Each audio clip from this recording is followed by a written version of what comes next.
Bonjour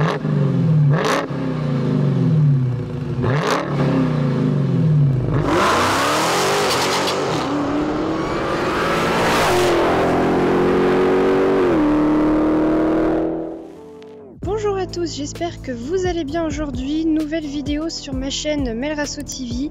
Je vais vous présenter aujourd'hui ma propre voiture, donc elle est derrière moi. C'est la Suzuki Swift phase 1. Donc mes amis, c'est parti, on va commencer.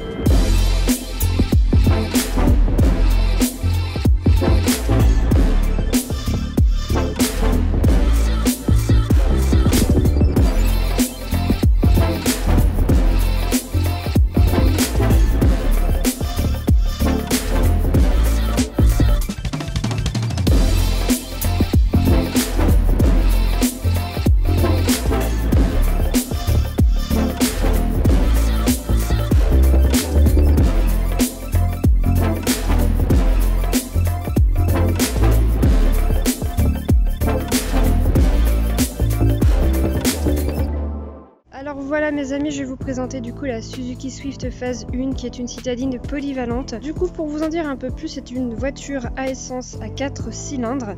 Elle a été produite entre 2004 et 2011, donc c'est une voiture qui est quand même assez récente. Et elle a au niveau du cylindrée entre 1248 et 1586 cm3. La voiture fait donc de 70 à 125 chevaux en fonction du modèle qui est produit et c'est une voiture à traction. Alors au niveau de mon ressenti concernant le moteur, alors c'est vraiment un tout petit moteur, hein. Il y a vraiment, enfin un tout petit moteur, c'est surtout un petit emplacement. Voilà, il y a très peu de place. Alors il faut savoir que pour changer les courroies de distribution, nom de Dieu, c'est un bordel. Elles sont juste ici, là. J'en ai une autre qui est encore plus loin. Et pour bricoler, c'est vraiment compliqué pour changer les courroies de distribution. Sinon, le reste du moteur est quand même relativement accessible, que ce soit la batterie ou le moteur, pour changer le niveau d'huile. Donc ça, il n'y a aucun souci à ce niveau-là. Enfin bref, voilà, le moteur est petit et il y a des éléments, des parties qui sont très peu accessibles et c'est un petit peu dommage. Et après, je vais pas en vouloir à la voiture ni au constructeur. C'est quand même une voiture qui est petite, donc c'est peut-être totalement normal. Bon, au niveau du ressenti extérieur, quand même, je la trouve relativement belle. C'est une voiture, une petite voiture citadine, une belle carrosserie bleue, métallisée. Tout est d'origine, même les jantes qui sont complètement pourraves. Les rétroviseurs sont d'origine. Voilà, c'est pété. Ça, on va dire que j'ai dû me frotter à un mur. La preuve en est là. J'ai tout pété.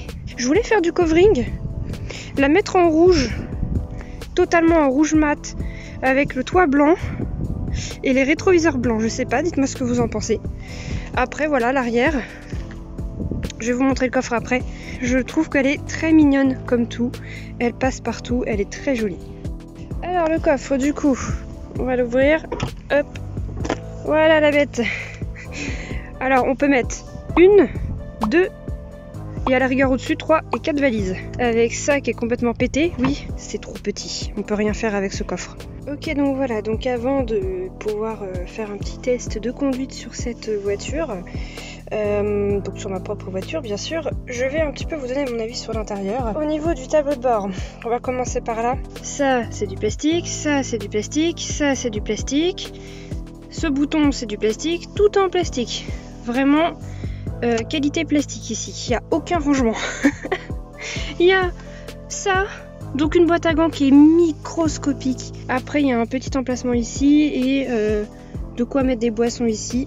Un emplacement dans les portières pour mettre du coup des feuilles. Voilà, c'est vraiment limité au niveau place hein, quand même hein, dans cette voiture. Cette autoradio est un autoradio d'origine, mais à force d'utilisation, bah il marche plus. Voilà, c'est un autoradio, on peut mettre que des CD. Il n'y a pas de Bluetooth, il n'y a pas de clé USB, il n'y a rien. Donc j'ai trouvé une option si ça peut vous aider. Parce que changer cette autoradio d'origine, c'est le coût d'une PlayStation. Le problème de ça, c'est qu'il faut enlever tout l'habitacle, tout le tableau de bord, en sachant qu'il y a les airbags. Alors je peux vous dire la galère pour changer l'autoradio. Autant faire un truc simple qui coûte à peine 20 €. C'est acheter ceci. Voilà, c'est un récepteur FM. Vous le mettez sur le même canal. L'autoradio, je veux dire, sur le même canal que le récepteur FM. Et vous pouvez mettre vos musiques avec Deezer ou Spotify comme vous le souhaitez, voire même YouTube, et ça marche très très bien. Même quand vous passez sous les tunnels, ça marche bien. Voilà, c'était un petit aparté radio, parce que je vous avouerai que la radio dans la voiture, pour moi, c'est important.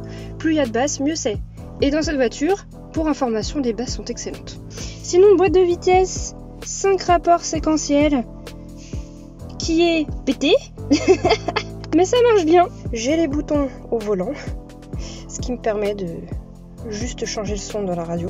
Avec le petit tableau de bord qui est bien sympathique, moi je trouve. Voilà, il y a vraiment le strict nécessaire, hein. Toujours le compte tour par minute, le kilométrage.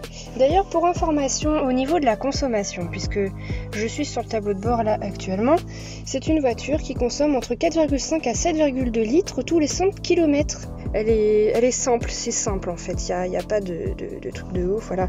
C'est du plastique, ils ont voulu jouer sur des effets aluminium ou tout.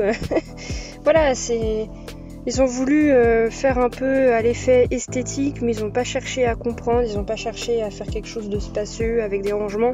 Non, c'est juste une voiture pour rouler, fin, rien à dire. Bon, écoutez, qu'est-ce que vous en pensez? Moi, je vais pouvoir tester, la tester, plutôt vous donner mon ressenti sur la conduite, parce que je connais déjà la voiture. C'est parti. Voilà, petit démarrage. Ok, bon. On va se balader un petit peu.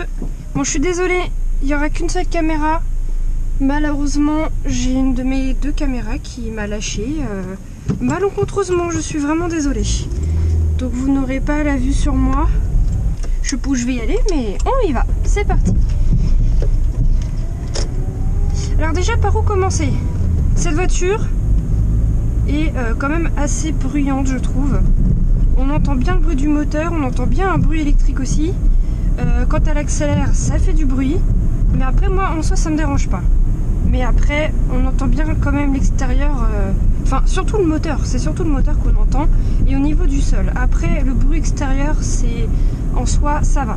Alors, au niveau de la visibilité, on voit bien. Vraiment, à l'avant, je vois bien. Dans les rétroviseurs, je vois bien. Par contre, les angles morts, c'est un peu particulier. Étant donné que la voiture est petite. Et qu'en plus de ça, à l'arrière, c'est des fenêtres ridicules. Elles sont petites aussi. En fait, je sais pas, il y a un angle mort, c'est un peu particulier. Je vois pas très bien, en fait. Faut vraiment... je suis obligée de me tourner complètement pour voir, quoi.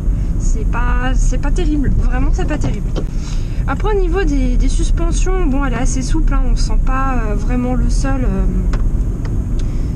sauf si je prends les Dodan à 60 km/h. Voilà, mais bon, mis à part ça, les suspensions, ça passe. Après, au niveau du comportement, la voiture est très souple, elle est fluide, elle réagit bien. Le volant, voilà, c'est une direction assistée, mais on sent qu'il y a quand même un petit peu de force, quoi. On sent que la direction est... Je la trouve un peu durcie du coup, voilà. Malgré le fait qu'elle ait peu de chevaux et qu'elle soit petite, on sent la puissance. Alors je vais vous dire ça tout de suite, déjà les rapports se passent très bien, se passent très très vite. Donc attendez, je vais passer la 3e. Je vais faire un petit démarrage. Je vais me mettre bien. Ok, vous voyez mon compteur ou pas?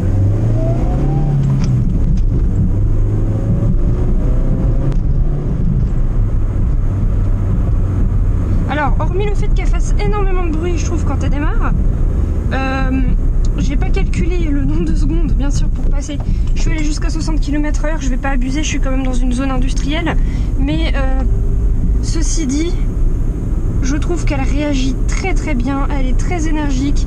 Et malgré le fait qu'elle ait peu de chevaux, je trouve que il y a quand même une petite puissance qui se montre, et je pense que c'est le fait que ça soit une toute petite voiture. La seule petite chose que je pourrais dire aussi, c'est que voilà, elle pousse mais sur terrain plat. Malheureusement, quand il y a une montée, eh ben faut plus rétrograder que passer les vitesses, hein, parce que là la voiture elle a du mal, hein, elle est très fatiguée, hein, la petite, hein. À la même air là, la Suzuki elle a du mal. Mais c'est uniquement en montée. Voilà, en montée faut pas trop pousser, hein. En montée ça veut pas. Mais sinon, je trouve qu'elle réagit vraiment bien. Voilà, moi je suis relativement contente de cette voiture. En tout cas mes amis, j'espère que cette vidéo vous a plu. Je vous ai vraiment donné mon ressenti, tout ce que j'ai pu vous donner sur ma voiture. Je la connais un peu plus, donc je vous donne un peu plus d'éléments. Maintenant, j'essaierai donc de vous faire des tests, des présentations de voitures un peu plus poussées. Et puis voilà.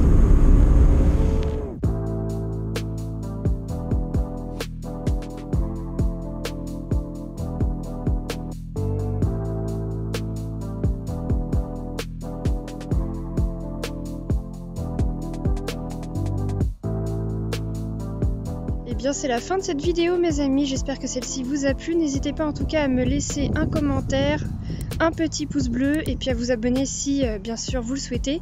En tout cas je vous souhaite à tous une très bonne journée et je vous dis à la prochaine pour une nouvelle vidéo. Salut salut!